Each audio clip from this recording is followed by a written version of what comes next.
Hello friends, welcome to our channel promise world. இன்றைக்கி நம்ம spiritual trip தான் கிளம்பிட்டோம் ஃப்ரெண்ட்ஸ். நாங்கள் எங்கள் ஃபேமிலி, அதுக்கப்புறம் வந்து என் ஹஸ்பண்ட், என் குழந்தைங்கள்லாம் வந்து கேப் புக் பண்ணி நாங்கள் வந்து ஒரு 2 மணி போல் நாங்கள் கிளம்புனோம். சாப்பிட்டுட்டு ஒரே எக்ஸைட்மெண்ட்டாக இருந்தது. என் பசங்கள்லாம் வந்து ரொம்ப ஜாலியாக இந்த மாதிரி போகிறோம் அப்படின்னு சொல்லிட்டு, எல்லாம் ஃபேமிலியோடு போகிறதே ஒரு சந்தோஷம் தானே. இது நம்ம எப்போயாச்சும் ஒரு தடவை தானே போகிறோம் அப்படின்னு சொல்லிட்டு நாங்கள் ஜாலியாக போயிட்டு இருந்தோம். நாங்கள் எப்போவுமே வந்து இயர்லி வந்து போவோம். பெசன்ட் நகர் சர்ச்சுக்கு போவோம், அதுக்கப்புறம் பாரிஸ் சர்ச்சுக்கு போவோம்.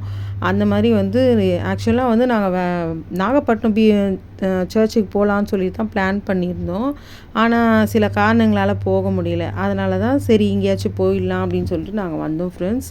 உள்ளே நுழைஞ்ச உடனே எங்களுக்கு ரொம்பவும் சந்தோஷம், அமைதி, சமாதானம் எல்லாமே கிடச்சிது. நல்லா ப்ரேயர் பண்ணோம். உள்ளெல்லாம் வந்து ஃபோட்டோ அலௌடு கிடையாது. அதனால தான் நான் வெளியில் மட்டும் உங்களுக்கு காட்டியிருக்கேன். நீங்களும் வந்து ப்ரே பண்ணிக்கோங்க. உங்களுக்காக நானும் ப்ரே பண்ணிக்கிறேன். இந்த மாதிரி நம்ம வந்து ஸ்பிரிச்சுவலாக வந்து நம்ம வரும்போது நம்ம ரொம்ப சந்தோஷமாக இருக்கும் ஃப்ரெண்ட்ஸ். அமைதி கிடைக்கும். இது இங்கே வந்து புதுசாக ஒரு சர்ச் மாதிரி கட்டியிருந்தாங்க. இது உள்ளே வந்து சைலண்ட்டாக இருக்கும், யாருமே பேச மாட்டாங்க. அவ்வளோ வந்து நல்ல மனசுக்கு திருப்தியாக நாங்கள் சாமி கும்பிட்டு அப்புறம் சர்ச்லேருந்து பீச்சுக்கு போயிட்டோம்.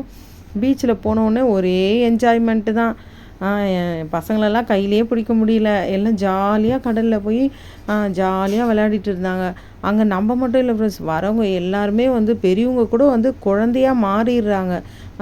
என்ன யாராவது பார்ப்பாங்களா அப்படிலாம் எந்த ஒரு இதுவுமே தயக்கம் இல்லாமல் எல்லாருமே குழந்தைங்க மாதிரி ஜாலியாக விளையாடிட்டு இருந்தாங்க ஃப்ரெண்ட்ஸ். பார்க்கவே ரொம்ப சந்தோஷமாக இருந்தது. நாங்கள் கூட வந்து சின்ன வயசில் வந்து ட்ரிப்ளிகேனில் தான் இருந்தோம். அங்கே வந்து பீச் எங்கள் ஜன்னல்லேருந்து பார்த்தாலே பீச் தெரியும் ஃப்ரெண்ட்ஸ். அது வந்து நாங்கள் உட்காந்து டேபிள் போட்டுட்டு அது மேலே உட்காந்துக்கிட்டு ஜாலியாக நாங்கள் பார்த்துக்கிட்டே சாப்பிட்டுட்ருப்போம். ஒரு நேரம் பார்த்திங்கன்னா நாங்கள் வந்து டின்னர் வந்து டிஃபன் பாக்ஸில் கட்டி கொண்டு வந்து பீச்லேயே உட்காந்து கூட நான் சாப்பிட்ருக்கேன். எனக்கு அந்த ஞாபகம்லாம் வந்துருச்சு. எங்கள் அப்பா, அம்மா, என் தம்பி, தங்கச்சின்னு நாங்கள் வந்து ரொம்ப சந்தோஷமாக வந்து அந்த மாதிரி நாங்கள் சின்ன வயசில் இருந்ததெல்லாம் எனக்கு ஞாபகம் வந்தது. அப்புறம் எங்கள் வீட்டில் வந்து எங்கள் ஹவுஸ் ஓனர் பாட்டி ஒருத்தவங்க இருப்பாங்க. அவங்க வந்து இந்த பீச்சை பற்றி ஒரு கதை ஒன்று சொல்லுவாங்க. முன்னாடி வர அலை வந்து பெண் அலை, பின்னாடி வர்றது ஆண் அலை. பெண் அலையை வந்து ஆண் அலை துரத்திட்டே வரும். ஆனால் அது வந்து அதால் பிடிக்கவே முடியாது. ஒரு நாளைக்கு அப்படி பிடிச்சதுன்னா உலகமே அழிஞ்சிரும் அப்படின்லாம் கதைலாம் சொல்லுவாங்க. எனக்கு அதெல்லாமே ஞாபகம். அதெல்லாம் என் பசங்கக்கிட்ட சொல்லிகிட்டு இருந்தேன். எல்லாம் சிரிச்சுக்கிட்டு இருந்தாங்க. அந்த மாதிரி வந்து இந்த நாளே எனக்கு ரொம்ப ஜாலியாக போச்சு. நம்ம சும்மா உட்காந்து பார்த்தாலே பீச் அழகு தானே ஃப்ரெண்ட்ஸ்.